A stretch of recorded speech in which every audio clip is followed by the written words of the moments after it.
10%의 믿음이라는 제목으로 우리 하나님 말씀 함께 나누도록 하겠습니다.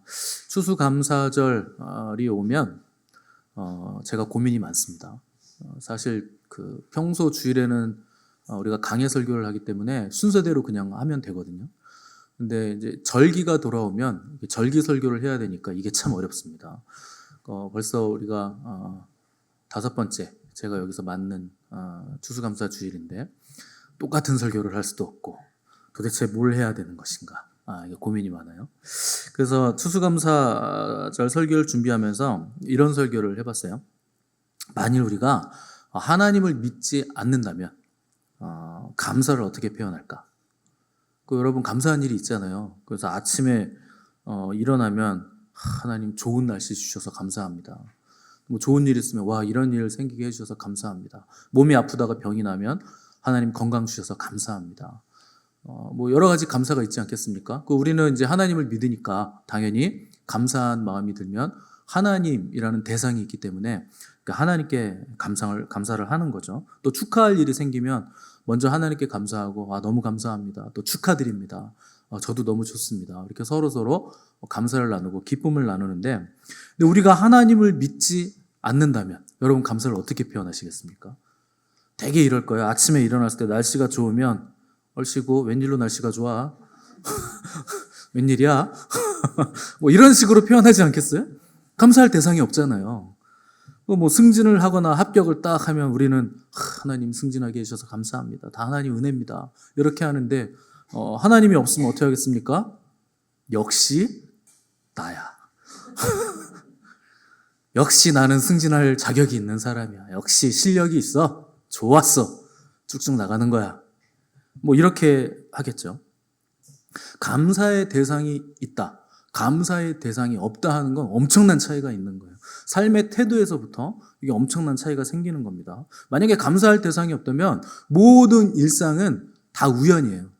우연한 해프닝이고 감사할 대상이 없다면 우리에게 일어나는 모든 일들은 목적 없이 흘러가는 아무런 의미 없는 일이 되는 겁니다. 그런데 더 위험한 경우는 반대의 경우예요. 만약에 위험천만한 일이 발생했을 때 여러분 이때는 뭐가 필요하냐면 감사의 대상보다 기도의 대상이 필요하죠. 근데 우리가 하나님을 믿지 않는다면 기도의 대상이 없는 거예요. 우리는 하나님을 믿기 때문에 위험천만한 일이 발생했을 때 기도하겠죠. 여러분이 잘 가다가 갑자기 다리가 풀려가지고 정신은 말짱한데 갑자기 다리가 풀리고 막 귀에서 삐 소리가 나고 막 어지럽고 그래서 걷지를 못해서 쓰러졌어요. 근데 주위에 아무도 없어요. 산에서 등산하다가 혼자 그렇게 됐어요. 그럴 때 여러분 뭘 하시겠습니까? 기도하겠죠, 당연히. 뭐 아무도 없고 도와줄 사람이 없는데 그때 우리는 당연히 하나님께 기도하겠죠. 하나님 도와주세요. 하나님 도와주세요. 그렇게 하겠죠. 근데 여러분 그런 위험한 상황에서 하나님을 믿지 않는다면 하나님이 안 계시다면 얼마나 암울하고 얼마나 무섭습니까? 얼마나 참담합니까? 근데 우리에겐 누가 계시냐? 주님이 계세요. 여러분 주님이 계십니다. 그분이 우리 거예요. 우리는 주님의 것입니다. 그래서 우리는 기도할 수 있고 요청할 수 있고 감사할 수 있고 영광 돌릴 수 있는 거예요. 그러니까 이게 얼마나 감사할 수 있는 게 큰 복인가. 우리가 감사할 수 있는 대상이 있다는 거 이게 얼마나 놀라운 특권인가 하는 것을 새삼 깨닫게 됐습니다. 예전에 영국의 윌리엄 로우라는 성직자가 있어요. 이분이 뭐 존 웨슬리나 이렇게 유명한 사람들한테 영향을 많이 주신 분인데 그분이 이런 말을 했습니다. 세계 최대 성자는 기도를 많이 했거나 금식을 많이 했거나 자선을 많이 베푼 사람이 아니라 범사에 하나님께 감사하는 사람이다. 세계 최대의 성자, 세계 최고의 성자 누구냐? 유명한 사람 아니고 뭐 영성이 높은 사람 아니고 돈 닦은 사람 아니고 뭘 많이 깨달은 사람 아니고 뭘 많이 보고 듣는 사람이 아니고 누구냐? 범사를 하나님께 감사하는 사람. 자, 범사 안에는 뭐가 들어가 있습니까? 싫은 일, 좋은 일, 나쁜 일, 억울한 일, 기쁜 일, 슬픈 일 모든 게 다 들어가 있는 거예요. 근데 그 모든 범사를 하나님께 감사, 진정한 감사를 돌려드릴 수 있는 사람, 하나님께 영광을 돌려드릴 수 있는 사람, 그 사람이 세계 최고의 성자고 세계 최대 성자라는 거예요. 자, 재미있게도 감사라는 헬라어가 카라라는 그 어근이 뿌리인데 재미있게도 감사라는 단어와 기쁨이라는 단어가 어근이 같아요. 똑같이 카라라는 헬라어에서 나온 겁니다. 그러니까 기쁨과 감사는 뿌리가 하나예요. 그래서 기쁨은 내적인 반응인 것이고 감사는 외적으로 표현된 반응인 거죠. 근데 뿌리는 하나입니다. 그 대상은 누구냐? 하나님을 향하고 있는 거예요. 그래서 하나님을 향한 내적인 반응이 기쁨이고 하나님을 향한 외적인 반응이 감사. 그래서 기쁨과 감사는 뿌리가 하나고 어근도 같다는 거예요. 그래서 제가 감사절 절기를 맞아서 감사 설교를 해야 되니까 감사라는 단어가 성경에서 또 언제 처음 나왔을까 궁금해져가지고 한번 찾아봤습니다. 여러분 생각에 감사라는 단어가 어디쯤 있을 것 같으세요? 처음 나오는 부분이? 참고로 창세기 하나가요, 출애굽기부터 요한계시록까지의 시간보다 더 길어요. 창세기 하나가 가장 긴 시간을 다루고 있습니다. 그러니까 모든 성경보다 창세기 하나가 더 긴데 창세기에 감사가 나올까요? 안 나와요. 그렇게 긴 시간을 다루고 있는 성경인데 창세기에는 감사가 안 나옵니다. 그러면 출애굽기, 자, 애굽에서 하나님께서 구원시켜 주셨으니까 얼마나 감사한 일입니까? 출애굽기 정도 되면 나와야죠. 얼마나 감사해요. 놀랍게도 출애굽기에서도 안 나옵니다. 감사가 없어요. 감사라는 단어가 처음 나오는 건 레위기 7장에서 처음 나와요. 놀랍죠? 그마저도 레위기 7장에서도 야, 하나님 은혜 너무나 감사하다. 우리가 지금까지 감사라는 걸 모르고 살았다. 너무 죄송하다. 우리 감사드리자. 이렇게 해서 나오는 게 아니에요. 레위기 7장에서 나오는 감사마저도 자발적으로 인간들이 하나님께 감사해서 나온 게 아니고 하나님께서 너희들 제사를 드릴 땐 이렇게 드려야 되는데 감사로 제사를 드리려면 이렇게 드려라. 하나님이 가르쳐 주신 거예요. 그러니까 우리가 자발적으로 감사를 해본 적이 없는 거예요. 처음 레위기에서 감사가 나오기 전까지는, 하나님이 감사를 가르쳐 주시기 전까지는 감사라는 단어가 인간에게서 자발적으로 나온 적이 없다는 겁니다. 이게 무슨 뜻이냐? 감사는요, 우리가 함부로 드릴 수 있는 게 아니라는 뜻입니다. 우리는 우리 마음대로 감사를 할 수 있을 거라고 생각하잖아요. 그렇지 않습니다. 감사도 하나님께서 허락해 주셔야 감사할 수 있는 것이고, 감사하는 방법도 하나님께서 정해 주신 방법대로 감사를 드려야 하나님께 영광이 되는 거예요. 감사는 우리 멋대로 드리는 게 아니라는 거죠. 하나님이 허락을 해 주셔야 감사할 수 있고, 하나님이 정해 주신 대로 감사를 드려야 진정한 감사고 하나님께 영광이 된다는 겁니다.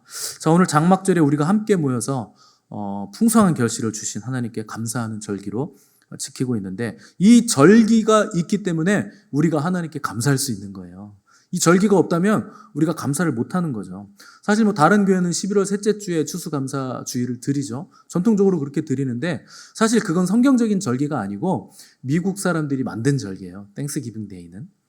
그 메이플라워 타고 영국에서 이제 미국 신대륙 발견해서 거기서 이제 죽을 고생하다가 인디언들의 도움받아서 농사 짓고 한 3년 만에 결실이 생기면서 그때 이제 하나님께 감사의 제물을 드렸던 거, 이제 그거가 기원이 돼서 미국 사람들이 추수감사 절기를 이제 드렸는데, 그때 먹는 게 터키죠.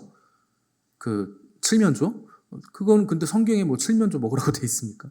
그러니까 그거는 미국 사람들이 만든 절기고, 원래 성경적인 하나님의 절기는 장막절이 감사절입니다. 근데 놀랍게도 장막절이요, 우리나라 음력 추석 명절하고 딱 겹쳐요.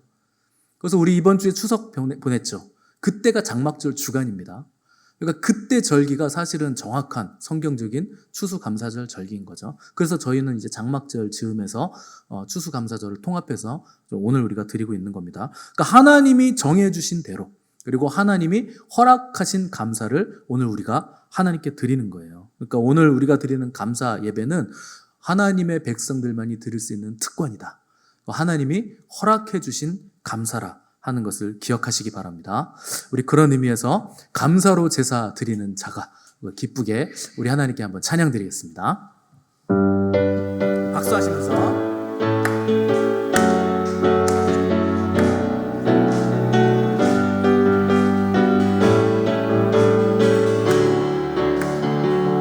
감사로 제사 드리는 자가 감사로 제사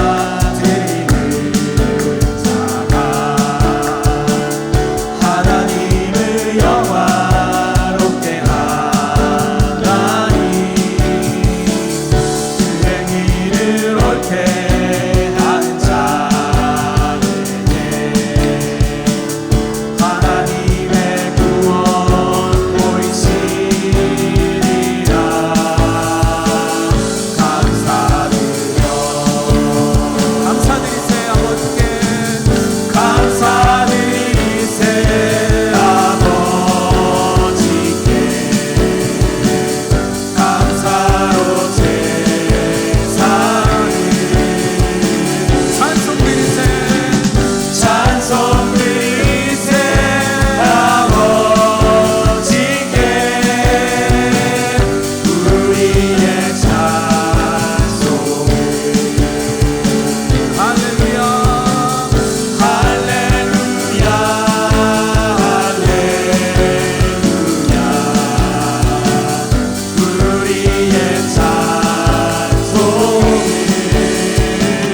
하나님께 감사 영광의 박수 올려드리겠습니다. 하나님 감사합니다. 감사가 하나님을 영화롭게 합니다. 그래서 감사는 기독교 신앙의 핵심 요소라고 할 만큼 굉장히 중요한데, 요즘에는 믿지 않는 사람들도 감사를 굉장히 중요하게 생각합니다. 그래서 자기계발서 베스트셀러 목록 보잖아요. 주제가 감사인 책이 굉장히 많아요. 그러니까 감사가 사람들에게 뭔가 영향을 준다는 거죠. 그래서 사람들이 감사 일기를 써야 된다. 그래서 저녁에 감사한 거 뭐 10가지, 뭐 3가지 이렇게 쓰고, 또 감사 노트 뭐 이런 거 쓰는 걸 이제 추천하는데, 그러니까 의학적으로나 심리학적으로나 뭐 자기 개발, 인문학적으로나 감사가 굉장히 사람들에게 큰 영향을 주고 굉장히 중요한 주제가 되고 있다는 거죠. 근데 문제는 감사를 그렇게 아무리 많이 해도 감사의 대상이 없는 감사는, 그거는요 굉장히 이기적인 거예요. 여러분, 감사라는 건 감사의 대상이 있어야 됩니다. 그런데 세상 사람들이 하는 그 자기개발적인 감사, 인문학적인 감사, 뭐 심리학적인 감사 노트 쓰고 일기 쓰는 거, 그거 왜 하는 줄 아세요? 자기의 삶을 풍요롭게 하려고 하는 거예요. 근데 우리가 감사하는 목적은 그게 아닙니다. 하나님을 영화롭게 하는 거예요. 그러니까 여러분, 감사의 대상이 빠진 감사는 그건 공허한 메아리입니다. 그래서 사람들이 감사를 막 하고 감사를 막 쓰고 감사하자 이렇게 얘기를 하는데, 그건 대상이 없어요. 그러니까 우리나라 사람들이 옛날에 신한테 정한 수도 놓고 비나이다 하잖아요. 대상이 없는 존재에게 비는 것과 똑같은 거예요. 지금 감사를 그렇게 한다는 거예요. 누구한테 빕니까? 어떤 신에게 빕니까? 그 신이 선한 신입니까? 악한 신입니까? 나한테 복을 가져다 줍니까? 아니면 화를 가져다 줍니까? 그걸 모르고 빌은 거예요, 우리 조상들은. 그래서 정한수 떠놓고 그냥 알지 못하는 신에게 막 비는 거죠. 근데 감사의 대상이 없는 감사는 그것과 똑같은 거예요. 도대체 누구에게 감사합니까? 왜 감사합니까? 그냥 자기 이기적으로 감사하면 내 삶이 좋아진대, 감사하면 윤택해진대, 감사를 하면 할수록 감사할 일이 더 많이 생긴대, 그러니까 감사를 한다는 거예요. 근데 그건 공허한 감사예요. 감사의 대상이 없는 막연한 감사, 그건 감사가 아니라 수단입니다. 이기적인 수단밖에 안 되는 거예요. 순수한 감사가 안 된다는 거죠. 자, 오늘 본문에 보시면 여러분들이 잘 아시는 얘기가 나오죠. 10명의 나병 환자가 고침받는 이야기 나오는데, 나병이란 건 문둥병 말하는 겁니다. 자, 당시에 문둥병은 누구도 고칠 수 없는 난치병이죠. 살이 썩어 들어가고, 뭐 코가 떨어지고, 막 귀가 떨어지고, 막 손가락, 발가락, 손톱, 발톱 이런 것부터 막 떨어지는 거예요. 이게 굉장히 썩어서 죽어가는 비참한 병이었기 때문에 이건 하나님의 저주를 받은 병이다, 이렇게 인지가 됐던 병입니다. 일단 이 병에 걸리면 일단 살이 썩으니까 냄새가 나죠. 자, 썩었으니까 고름이 나겠죠. 또 역한 냄새가 계속 나고, 이제 또 피도 나고 고름도 나고, 입고 있는 옷에 배니까 옷 자체에서도 냄새가 나겠죠. 그래서 사람들은 문둥병자를 보면 뭐 귀가 떨어지고 막 손톱 막 손 이렇게 막 떨어지고 코가 떨어지고 이런 사람들을 보면 무조건 도망갑니다. 피해버려요. 부정타기 때문에. 레위기에서 그 이제 정과 부정이 있잖아요. 그 문둥병자는 가장 심하게 부정을 입히는 존재입니다. 그래서 도망가죠. 피해버리죠. 혹 증세가 덜해서 식별이 되지 않을 때는 그 병에 걸린 사람 스스로가 부정하다 계속 외쳐야 됩니다. 그래서 나한테 가까이 오지 마라, 나는 지금 문둥병 걸렸다, 나병 걸렸다, 계속 소리를 쳐야 됩니다. 만일 나병에 걸렸는데 소리를 치지 않고 표시를 하지 않는다, 그 사람은 돌로 쳐서 죽이게 돼 있어요. 그러니까 이 병에 걸렸으면 무조건 격리돼야 되고, 사람들 많이 있는데 가면 안 되고, 집 밖에 구역에서 살아야 되고, 사람들이 오면 부정하다 계속 소리를 쳐서 자기에게 가까이 다가오지 못하도록 계속 표시를 내야 됐었습니다. 자, 더 비참한 건 이 병에 걸린 사람들은 하나님의 성전에 들어가지 못합니다. 자, 성전에 들어가지 못한다는 거 굉장히 비참한 거죠. 예배를 드리지 못한다는 뜻이에요. 그리고 예배를 드리지 못하고 제사도 드리지 못하기 때문에 자기의 죄를 회개할 방법이 없게 됩니다. 당시에는 그런 거예요. 그러니까 굉장히 비참한 병에 걸렸고, 또 그 병 때문에 하나님을 예배하는 예배자로서의 특권까지도 상실하게 되는 굉장히 비참한 병이 나병이었다는 거죠. 자, 본문에 10명의 나병 환자가 등장하는데, 10명인 이유는 그 사람들이 같이 격리구역에서 나병 환자들끼리 같이 모여서 살았기 때문에 10명이 같이 살았을 겁니다. 9명은 유대인이고 1명은 사마리아인인데, 이 사람들이 예수님이 지나가시니까 예수님이 누군지도 모르고 일단 예수님을 부르기 시작합니다. 그래서 예수 선생님이여 우리를 불쌍히 여기소서. 그러니까 저분이 치유를 해주시는 분이신 건 알겠는데 그분이 누군지는 모르겠는 거예요. 그러니까 예수 선생님, 뭐 랍비도 아니고 뭐 다윗의 아들이시여, 뭐 메시아시여 이런 것도 아니고 그냥 예수 선생님, 뭐 의사 선생님 뭐 이렇게 부르는 느낌으로 불렀다는 거죠. 그때 주님은 그들의 부르짖음을 들으시고 뭐 가타부타 말도 안 하시고 야 치유될지어다 뭐 파이어 뭐 이런 거라도 좀 해주시면 좋잖아요. 그런 것도 안 하시고 가서 제사장에게 너희 몸을 보여라. 그냥 이 한마디만 딱 하십니다. 놀랍게도 주님의 말씀을 듣고 순종해서 제사장에게로 가는 도중에 10명 모두에게 치유가 일어납니다. 그래서 피부가 썩어 들어가고 고름나고 하얗게 막 떴던 피부가 이렇게 불구스름해지고 피부에 생기가 돌더니 전부 다 깨끗한 어린아이 같은 피부로 변하는 기적이 일어나게 된 거죠.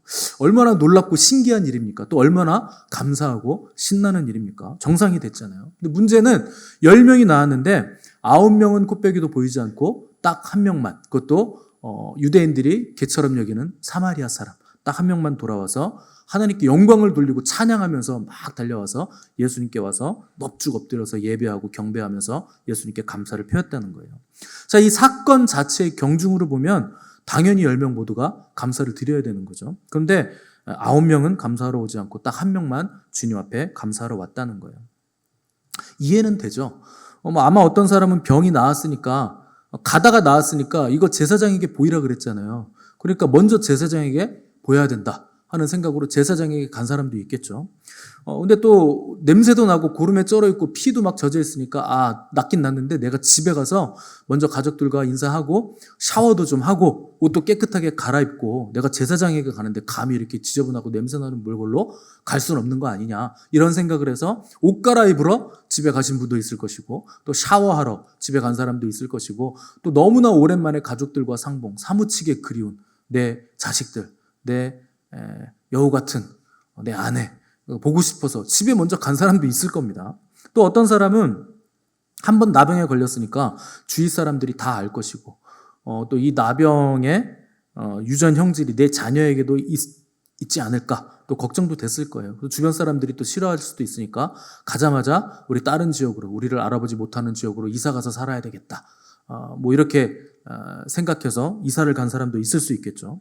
아무튼 뭐 어떤 이유가 됐든지 간에 타당한 이유가 있어서 9명의 사람들은 주님 앞에 즉각적으로 돌아오지 않은 겁니다. 근데 주님의 반응은 돌아오지 않은 9명의 사람들을 찾으셨다는 거예요.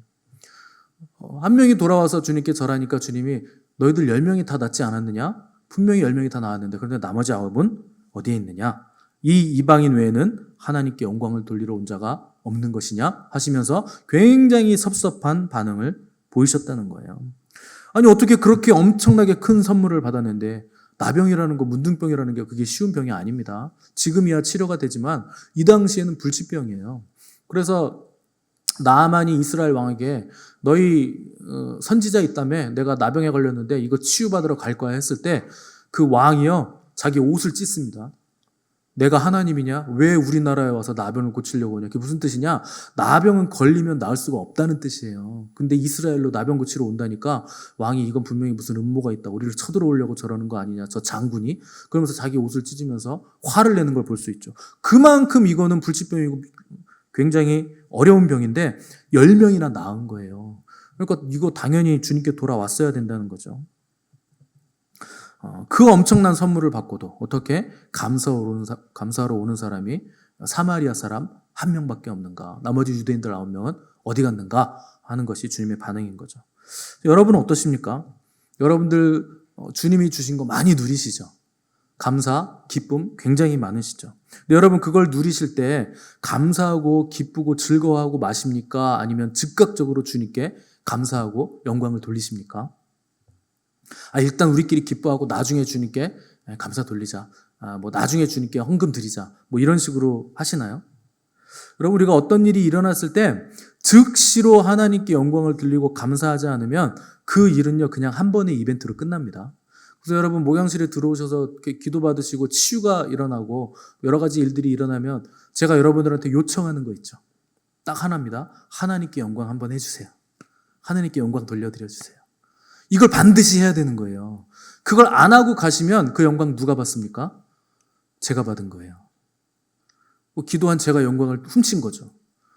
아유, 그거 뭐 말로 해야 합니까? 말로 해야 알아요. 여러분, 하나님은요, 입술로 선포하기를 원하십니다.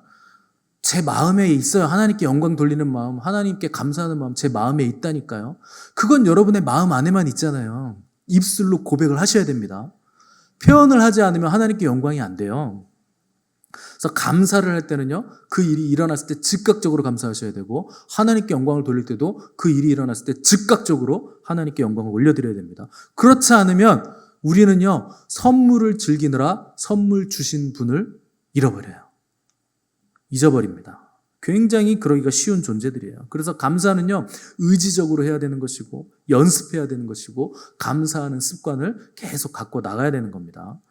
사람이 하나님을 향한 감사를 미루는 것, 하나님께 영광 돌리는 걸 잊어버리는 것, 이거는요, 불신앙적인 교만과 맞닿아 있는 겁니다. 에이, 감사하지 않는다고 불신앙이라뇨? 교만이라뇨? 여러분, 감사를 왜 안 하는 줄 아십니까? 은혜를요, 은혜로 생각하지 않고 당연히 여겨서 감사를 안 하는 거예요. 왜 감사를 잊어버립니까? 그게 별로 나에게 크게 감동이 안 되고 나는 그냥 그거 즐겁기만 한 거예요. 그래서 감사는 누가 드릴 수 있느냐? 겸손한 사람이 드릴 수 있습니다. 은혜를 은혜로 아는 사람이, 또 은혜를 은혜로 깨달은 사람이 하나님께 감사드릴 수 있는 거예요. 주님이 나머지 9가지 찾으신 이유는 즉각적인 감사를 요구하신 거죠.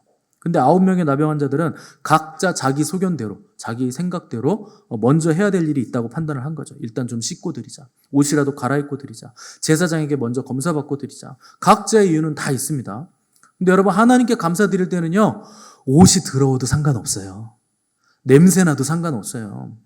사람들이 손가락질해도 상관없습니다. 은혜를 깨달은 순간, 감사를 드릴 수 있는 그 순간, 그때 하나님께 감사를 드리셔야 돼요. 지금 있는 모습 그대로 하나님을 찬양하고 하나님께 영광 돌리는 거. 주님이 요구하시는 것은 이거 하나라는 거예요. 즉각적인 감사, 즉각적으로 하나님께 영광을 돌리는 거. 그걸 하나님은 기뻐하신다 하시는 거죠. 나병에서 치유받은 거 얼마나 감사합니까? 귀가 떨어지고 코가 떨어지는 건데, 손가락 발가락이 썩어가다가 끊어지고 결국 죽음에 이르게 되는 병인데, 거기서 회복받아서 치유받아서 생명으로 옮겨졌는데 무슨 다른 중요한 이유가 있어서 감사를 못할까요? 여러분, 아무리 좋아도 아무리 기뻐도 우리의 감정보다 하나님의 영광을 먼저 챙기시기 바랍니다. 여러분, 그게 감사하는 태도예요. 내 감정보다 하나님의 영광, 그분의 지극히 높으심을 먼저 챙기는 거예요. 우리를 썩음에서, 죽음에서 구원해 주셨는데 그 주님 앞에 기쁨과 감사로 먼저 항상 영광을 돌리시기를 바랍니다. 우리 그래서 이 시간 영광을 돌리세, 한번 우리 하나님께 찬양 드리겠습니다.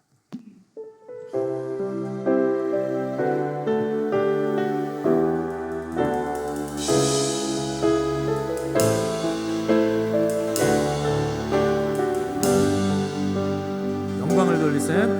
영광을 돌리세 우리 하나님께 존귀와 위엄과 능력과 아름다움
왜 우리가 하나님께 즉각적인 영광을 올려드리고 의지적으로 감사를 드려야 되는가?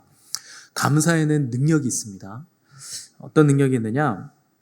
오늘 본문을 잘 보세요. 9명의 나병환자는 분명하게 육체의 치유를 경험했는데 그것으로 인해서 기뻐하면서 집으로 각자의 환경으로 돌아갔습니다. 근데 한 명의 나병환자는 주님께 돌아와서 이 치유를 일으키신 주님께 감사를 드렸어요. 그리고 하나님께 영광을 돌려드렸어요. 놀랍게도 19절 한번 보세요. 19절 우리 다 같이 한번 읽어보겠습니다. 19절 시작.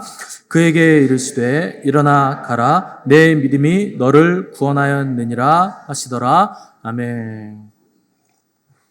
놀라운 일이 일어났죠. 여러분 자기를 치유해 주신 주님께 돌아와서 감사를 드렸더니 그 사람은 단순히 육체의 치유만 받은 게 아니라 영혼까지 구원을 받았다는 거예요. 다른 9명의 사람들은 육체의 치유만 얻었습니다. 병 나은 거 귀한 일이죠. 하나님께 영광 돌릴 일이죠. 그런데 그들의 영혼의 구원은 구원받지 못한 거예요. 근데 감사를 드린 단 한 사람, 그것도 유대인이 아니라 이방인처럼 여겨졌던 사마리아 사람이 구원을 받았다는 거예요. 네 믿음이 너를 구원하였다. 무슨 믿음입니까? 감사하는 믿음이었다는 거예요. 주님께 감사하는 믿음. 여러분 은혜는 100% 베풀어졌습니다. 10명 모두에게 100% 베풀어진 거예요. 그런데 구원의 은혜는 단 10%. 오직 한 사람에게만 구원의 은혜가 임한 거예요. 100% 사람들이 기적을 경험하지만 10%만이 구원을 경험합니다. 100%가 고침을 받았지만 10%만 영생을 얻는 거예요. 100% 사람이 육체의 남을 얻었지만 오직 10%만이 영혼의 생명이 주어져서 영생을 얻게 됐다는 거죠. 왜 이런 결과가 생겼을까요? 9명의 사람과 한 사람 뭐가 달랐을까요? 감사가 있느냐 없느냐. 그거 하나가 영생을 결정했다는 거예요. 감사했더니 감사가 믿음이 된 거예요. 그리고 그 믿음이 구원이 됐다는 거예요. 그래서 그 구원이 영생의 삶을 이 사람에게 줬다는 거죠. 에이, 어떻게 감사 한 번 했다고 영생을 받아요? 어떻게 감사 한 번 했다고 구원을 받아요? 여러분, 감사에 그런 능력이 있다는 거예요. 감사하는 믿음이 그런 능력이 있다는 거예요. 죄의 핵심이 뭔지 아십니까, 여러분? 죄의 핵심에는요, 자기 중심성이 있어요. 무슨 일을 생각해도 자기 중심적으로 생각하는 거. 에이, 목사님이 막 설교해도 난 그렇게 생각 안 해요. 성경이 그렇게 얘기해도 내가 살아보니까 그건 아닌 것 같아. 그게 죄입니다. 죄는요, 철저한 자기중심성이에요. 자기중심성이 강한 사람은요, 절대 하나님께 감사가 나올 수가 없습니다. 로마서 1장 21절에 이런 구절이 있어요. 하나님을 알되 하나님을 영화롭게도 아니하며 감사하지도 아니하느니라. 여러분, 이게 죄입니다. 하나님을 알고 있으면서도 하나님을 영화롭게 하는 말을 안 해요. 하나님을 영화롭게 하는 행동을 안 해요. 그리고 하나님께 감사하지도 않는 거예요. 이게 죄인들이고 이게 망하는 사람들이라는 거예요. 죄로 인해 굳어진 마음으로는 하나님을 영화롭게 할 수도 없고 감사할 수도 없다 하는 거죠. 그러니까 여러분, 감사하는 마음, 감사하는 믿음이 구원과 맞닿아 있다는 거예요. 여러분들이 입술로 하나님께 계속 감사하는 마음을 표현하지 않으면 입술이 굳어요. 입술이 굳었다는 건 마음이 굳었다는 겁니다. 마음이 점점 강팍해진다. 그러니까 여러분, 계속 입술로 감사를 표현해야 되는 거예요. 그래서 어떤 역사가 일어나면 하나님께 영광, 하나님께 영광의 박수. 하나님 감사합니다. 주님 감사합니다. 주님이 하셨습니다. 이거를요, 여러분 계속 하셔야 됩니다. 아이고, 뭐 그냥 그렇게 하나 내 마음이 하나님을 향해 있는데 소용없어요. 여러분, 부모님한테 감사할 때, 뭐 아내가 남편에게 감사할 때 자기는 나한테 감사 이렇게 물어보면 남편들이 하는 얘기 뭡니까? 그걸 말로 해야 알아? 말로 안 하는데 어떻게 합니까? 말로 해야 알지. 예수님도 지금 서운해 하시잖아요. 예수님 하나님이십니다. 와서 감사를 표현 안 하니까 서운하시다는 거예요. 하나님도 서운하신 거예요.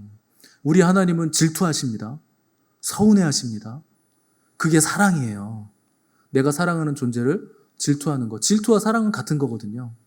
내가 사랑하는 존재에게 고맙단 말 듣고 싶은 거. 그게 사랑입니다. 그래서 입을 열어서 하나님을 찬미하고 영광 돌리고 감사하다고 표현하는 거, 이게 굉장히 중요한 겁니다. 역대상 16장 8절 9절에 이런 말씀이 있어요. 우리 다 같이 읽어보겠습니다. 한번 띄워주세요. 시작. 너희는 여호와께 감사하며 그의 이름을 불러 아뢰며 그가 행하신 일을 만민 중에 알릴지어다. 그에게 노래하며 그를 찬양하고 그의 모든 기사를 전할지어다. 아멘. 여러분, 이게요, 하나님 말씀이에요. 여러분 이런 성경 읽으시면 여호와께 감사하며 그의 이름을 불러 아뢰며 그게 행하신 일을 만민 중에 알리고 그에게 노래하며 그를 찬양하고 그의 모든 기사를 전할지어다. 아멘. 딱. 그리고 아무것도 안 합니다.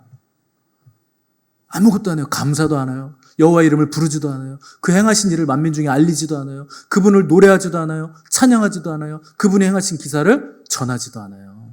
그거 읽고 나서 그냥 끝나면 그거 뭐하러 읽습니까? 요리학원 다니고 실컷 요리 배워서 집에서 요리 안 할 거면 왜 배워요? 뭐 자격증 따려고 배웁니까? 읽으셨으면 그대로 하셔야죠. 이게 하나님이 요구하시는 영광이고 하나님이 요구하시는 감사예요. 무슨 일을 하든지 여호와께 감사하시는 거예요. 주님 감사합니다. 하나님 감사합니다. 여호와 이름을 부르는 거예요. 예수님 감사합니다. 하나님 감사합니다. 노래하시는 거예요. 경배하시는 거예요. 극진히 하나님을 노래하고 그분을 찬양하는 거예요. 여러분 역대상 16장은요. 다윗이 여호와의 그 언약궤를 이제 다윗성으로 이제 가져오려다가 한번 실패합니다. 그래서 그 하나님의 방법으로 하지 않고 이방인들이 쓰던 방법으로 소를 달구지에다가 수레에다가 여호와의 언약궤를 끌고서 우사가 이제 그걸 가지고 가다가 소가 한번 널뛰는 바람에 언약궤가 흔들렸을 때 우사가 그 흔들리는 거 딱 잡았다가 즉사합니다. 거기서 우사 하고 딱 잡았는데 즉사 하고서 딱 죽은 거예요. 그 우사가 죽고 나니까 다윗이 그때 마음이 상해버려요. 내가 어떻게 하나님의 언약궤를 이렇게 가져갈 수 있을까? 그 사람이 죽어 나갔으니까. 그래서 다윗이 그걸 오베데돔 집으로 보내버려요. 그리고 나서 몇 개월이 지났는데 오베데돔이 너무 잘 되는 거예요. 언약궤를 가지고 있으니까 오베데돔이 집안이 막 너무 잘 되고 막 농사도 잘 되고 사업도 잘 되고 난리가 났어요. 그리고 그동안 다윗이 뭘 했느냐? 여호와의 율법을 공부합니다. 그 전에 다윗은 여호와의 율법대로 안 한 거예요. 공부한 다음에 언약궤는 소 달구지로 끌고 가는 게 아니라 채를 끼워서 레위인들이 어깨에 메고 가는 거구나. 이 방법을 써야 되는구나. 하나님의 방법대로 하라는 거예요. 뭐를 하든지. 그래서 언약궤를 레위인들을 앞세워서 제사장들을 앞세워서 언약궤를 딱 메고서 6걸음을 딱 걸어본 거예요. 그랬더니 안 죽어요.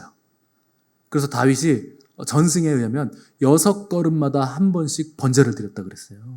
그렇게 해서 이걸 가지고 갔다는 거예요. 엄청난 번제를 드렸다는 거 너무나 감사해서 아무도 안 죽으니까 너무 감사한 거예요. 그렇게 해서 언약궤를 이제 다윗성 안으로 가지고 들어갔다는 거죠. 근데 딱 다윗성의 안치를 딱 해놓고 나니까 텐트에 딱 들여놓고 나니까 다윗이요 너무나 감사가 북받치는 거예요. 아무도 안 죽었고 드디어 내가 하나님의 임재 보좌를 가져왔구나. 너무 감사하다. 그래가지고요 뭐를 했느냐? 이스라엘 모든 사람들에게 떡 한 덩이, 야자 열매로 만든 과자, 그러니까 그 코코넛 디저트 있잖아요. 코코넛 과자 그거랑 그 다음에 건포도로 만든 과자. 이거를요 세트로 이렇게 봉지에 딱 넣어가지고 누구한테 줬는지 아세요? 이스라엘 모든 사람들에게, 모든 백성에게 줬다는 거. 얼마가 들었을까요? 얼마쯤 들었을 것 같으세요? 엄청나게 들은 거예요, 돈이. 근데 다윗이 그만큼 기쁘고 감사했다는 거예요. 여호와 언약궤를 들어온 게. 그래서 이스라엘 모든 시민들, 국민들에게 떡과 과자 2종류를 세트로 다 나눠줬다는 거예요.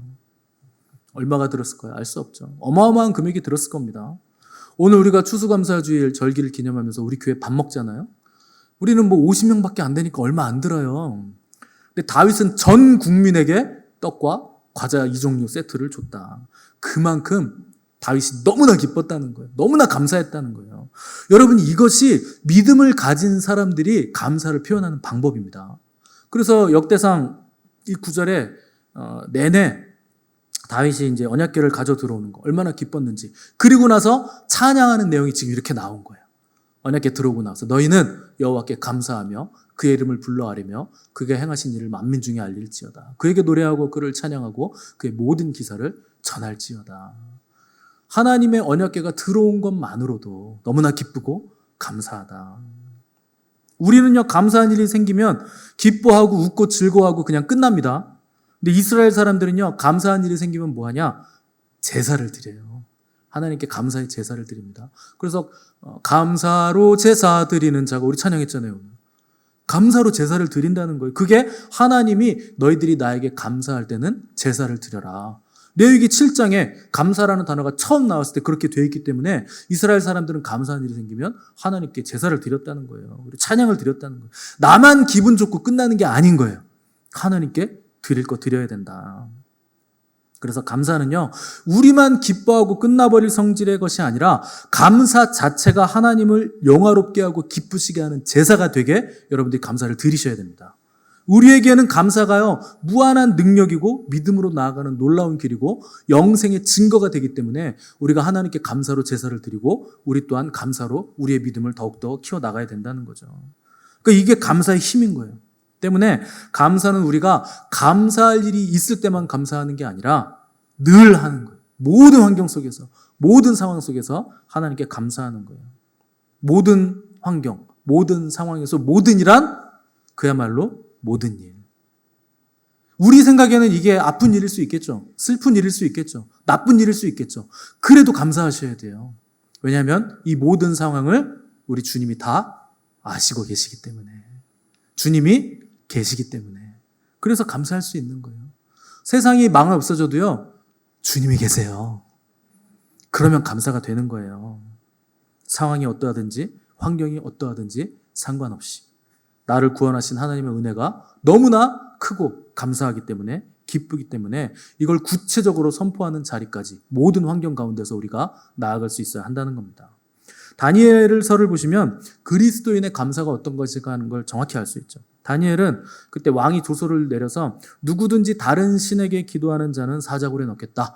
왕이 어인을 딱 찍어서 조서를 발표합니다. 그때 다니엘은요, 늘 하던 대로 하루에 3번 창문을 열고 예루살렘을 향하여 하나님께 감사하였더라. 다니엘이 뭘 한 겁니까? 하루에 3번? 기도를 한 게 아니라요. 그냥 기도가 아니라 하나님께 감사하였더라. 왕이 다니엘을 노리고 신하들이 이걸 만들어가지고 법을 만들어서 기도하면 사자굴에 넣는다는 조서를 어인을 딱 찍었어요. 그때도 뭘 합니까? 하루에 3번 하나님께 감사하였더라. 기도하면 목을 벤다 발표를 딱 했어요. 그때도 하나님께 하루 3번 창문을 열고 감사하였더라. 창문을 연다는 건 뭡니까? 늘 하던 대로. 여러분 창문 열면 다 보이잖아요. 뭐 그때 그 다니엘을 죽이려고 모함하려고 했던 사람들이 스파이를 좀 많이 심어놨겠습니까? 다니엘을 죽이려고 하는 건데 지금 CCTV 막 다 설치해놓고 집마다 방마다 뭐 그렇게 했겠죠. 오늘날로 따지면. 근데도 창문 딱 열어 제끼고 예루살렘 쪽을 딱 향해서 하나님께 기도하면서 하나님 감사합니다. 감사합니다. 죽든지 말든지 상관없는 거예요. 감사합니다. 어떠한 상황, 어떠한 환경이든지 감사로 기도하는 나의 이 자리를 나는 상황과 환경과 바꾸지 않겠다. 다니엘은 그런 다짐을 했던 거예요. 그래서 믿음으로 죽음 앞에서 감사하는 자리까지 나아갔다는 거죠.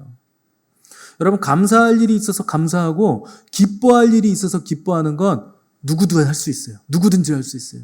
그거는 안 믿는 사람도 할 수 있어요. 감사한 일이 생겼으니까 너무 감사하다. 뭐 누군지 모르지만 아무튼 난 감사하다. 기뻐한 일이 생겼으니까 와 너무 기쁘다. 그거 누가 못합니까? 근데 그리스도인들은 그 정도 수준으로는 안 된다는 거예요. 모든 환경, 모든 상황 속에서 전적으로 하나님께 감사할 수 있는 자리, 그 자리까지 나아갈 수 있어야 된다는 거죠. 이거는요, 하나님의 백성만이 할 수 있는 가장 존귀하고 아름다운 일입니다. 어떠한 상황에서든지 감사할 수 있는 거. 우리가 한 해 동안 어려운 일이 많았을 겁니다. 뭐 슬픈 일도 있었을 것이고 억울한 일도 있었을 것이고 지나간 시간이 주마등처럼 다 스쳐 지나가겠죠. 그럼에도 불구하고 이 자리에서 지금 예배드릴 수 있는 거 이것만으로도 너무나 감사한 거예요. 여러분 운전하다가 나는 운전 잘해도요 다른 차가 360도 회전해서 나한테 떨어질 수도 있는 거잖아요. 나는 바르게 인도로 갔는데 갑자기 하늘에서 벽돌이 떨어지든지 공사장 지나갔는데 벽돌이 떨어져서 맞을 수도 있는 것이고 뭐 멀쩡한 집에서 화분이 떨어져서 죽을 수도 있는 거고 고양이가 툭 쳐가지고 화분이 떨어져서 맞을 수도 있는 겁니다. 여러분 주위 사물을 돌아보세요. 모든 게 다 흉기예요. 그죠? 이거 뭐 볼펜 이거 눈에 들어가면 많이 아파요. 실명할 수도 있고 이거 컵 이걸로 머리 때리면 많이 아프죠. 피날 수도 있고 잘못해서 급소 맞으면 그 자리에서 죽습니다. 잘못 건드리면 마비되고 그게 사람 몸인데 아직까지도 우린 그런 일을 경험한 적이 없잖아요. 왜 살아있는 것 자체가 여러분 기적입니다. 근데 왜 감사가 안 됩니까? 너무 감사하죠. 근데 우리는요 이걸 당연하게 여기는 거예요. 그러니까 감사를 못하는 거죠. 여러분 당연한 게 어디 있습니까? 하나님이 지켜주시니까 이렇게 된 거죠. 당연한 거 없어요. 당연한 거는요 저와 여러분들이 죽을 수밖에 없는 죄인이라는 것만 당연한 거예요. 그 외 모든 것들은 하나님이 우리에게 은혜로 주신 거예요. 살려주시는 거예요. 살려주신 거예요. 지금도 우리를 지켜 보호해 주시는 거예요. 성경을 보면 이스라엘 사람들이 출애굽을 늘 반복해서 감사합니다. 우리를 애굽의 압제에서 출애굽시켜 주신 하나님께 감사하라. 뭐 이렇게 계속 노래를 하죠. 아니 자기들이 경험한 일도 아니고 어렸을 때부터 수백 번 들어서 뻔히 다 아는 일인데 그걸 뭘 출애굽을 감사하고 또 감사합니까? 왜 그걸 감사하냐면 내가 경험하진 않았지만 출애굽 시켜주시고 10가지 재앙을 일으키시고 홍해를 가르치시고 모든 가나안 민족들을 이기게 하신 하나님에 대해서 내가 감사할 때 그때 역사하신 그 하나님이 나의 하나님이 되는 거예요. 내가 그걸 감사하는 순간. 그래서 그 믿음이 나의 믿음이 되는 거죠. 그 일을 기억하고 감사하고 영광을 돌려드릴 때마다 그 믿음이 우리 안에 켜켜이 쌓여서 우리가 영생을 얻을 수 있도록 그리고 믿음이 더욱더 자라나갈 수 있도록 쌓여나가기 때문에 계속해서 반복해서 똑같은 거라도 계속 감사를 드린다는 거죠. 노래하면서 또 감사하고 찬양하면서 또 감사한다는 거죠. 그래서 감사는요 반복이고 훈련이고 연습이고 갖고 나가야 되는 거예요. 그렇지 않으면 여러분들이 마음을 감사로 가꾸지 않으면 금방 여러분의 마음은 불평과 불만과 원망의 잡초로 뒤덮일 것이기 때문에 마음을 감사로 갖고 나가야 된다는 겁니다. 여러분 감사를 반복하시기 바랍니다. 감사를 갖고 나가시기 바랍니다. 감사를 습관화하셔야 돼요. 환경과 상황에 관계없이 감사할 때 감사가 믿음이 될 것이고 그 믿음이 구원이 돼서 우리에게 영생의 꽃을 피워내게 될 겁니다. 이 놀라운 역사가 저와 여러분의 삶에 충만하게 임하는 감사하는 성도들 되시기를 주님의 이름으로 도전을 드립니다.